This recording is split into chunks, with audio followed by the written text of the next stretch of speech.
گفتگو آئے گی، اگر مسلسل اسی کو بولتا رہا تو برا لگ جائے گا۔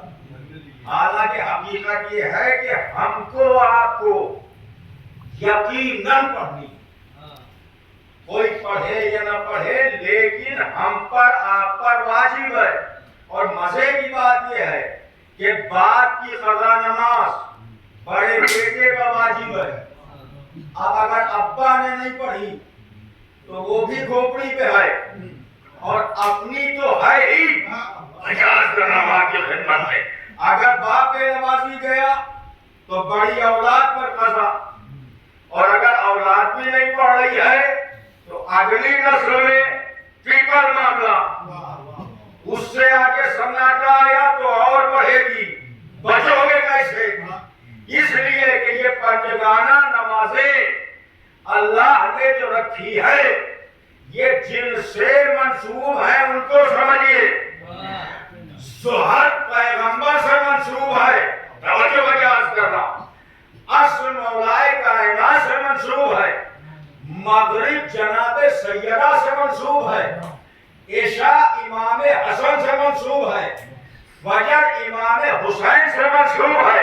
پتا چلا جو ظہر چھوڑے اسے نبی ماننے کا حق نہیں، جو عصر چھوڑے اس نے حق علی ادا نہیں کیا، جو مغرب چھوڑے اس نے حق معصومہ ادا نہیں کیا، جو عشاء چھوڑے اس نے حق امام حسن ادا نہیں کیا، جو فجر چھوڑ دے اس کے لیے بیکار ہے حسین کو اپنا امام کہنا۔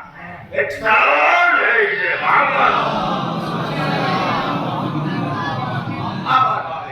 نماز اس لیے پڑھو کہ یہ تمام اعمال کی بقا ہے، اور عزا اس لیے کرو کہ یہ پورے دین کی بقا ہے۔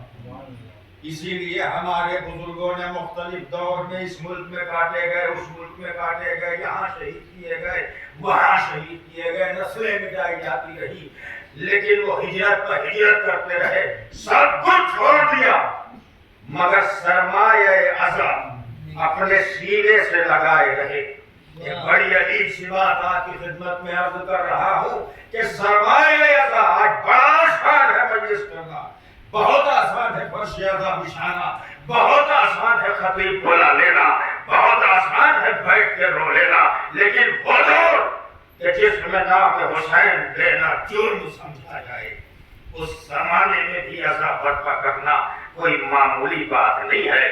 حفاظت کا بڑا اہتمام کیا گیا ہے۔ ایک زاویہ دیکھیے آپ، عزاداری اور واقعہ کربلا اور داستان شہادت کو باقی اسے محفوظ رکھنے کا، کیا کوئی بھی کتاب اٹھائے وہ ہمیشہ یوں کھلتی ہے۔ توجہ سنیے گا میں کیا پڑھ رہا ہوں۔ دنیا کی کوئی بھی کتاب آپ اٹھائیں تو وہ رائٹ اینڈ لیفٹ کھلے گی، یوں ایسے تو کھلتی ہے نا۔ لیکن اب ذرا آئیے مرثیوں کی طرف اور بیانوں کی طرف، پتا نہیں کہاں سے کیا۔ اب ذرا آئیے آپ مرثیوں کی طرف اور بیانوں کی طرف۔ ہر کتاب یوں کھلتی ہے، لیکن جس میں کربلا ہے وہ یوں نہیں کھلتی، یوں کھلتی ہے۔ سوال یہ ہے کہ یہ ترتیب کیوں بدل گئی؟ تو کہا دو وجہ ہے، حالانکہ شروع دن سے ہر کتاب یوں کھلے، لیکن مرثیہ یوں، نوحے کی بیاض یوں، سلام کی بیاض یوں۔ سوال یہ ہے کہ اس میں یہ طریقہ کیوں بدلا؟ تو کہا دو وجہ ہے۔ پہلی وجہ ہے احترام ضریع۔ جاہر میں کیا پڑھا کہ جب بھی نوحہ پڑھا جاتا ہے ضریع ہوتی ہے قبلہ رو، تو جب بیاض کھلے تو بررخ قبلہ۔ دوسری وجہ یہ ہے کہ اگر یہ بھی ویسے ہی کھلے گی تو جو دور امن و امان نہیں تھا، جس میں بستیاں جلا دی جاتی تھی، جس میں لشکری گھروں میں گھس جاتے تھے، پرنٹ کا دور نہیں تھا، سافٹ ویئر کا دور نہیں تھا، میموری کارڈ کا دور نہیں تھا، اس زمانے میں لٹریچر بچایا جاتا تو کیسے؟ تو بزرگوں نے کہا ہر کتاب یوں کھولے گی، لیکن ذکر کربلا کیوں کھولے گا؟ ایمرجنسی آئے تو کہاں تک ساری کتابیں سمیٹو گے؟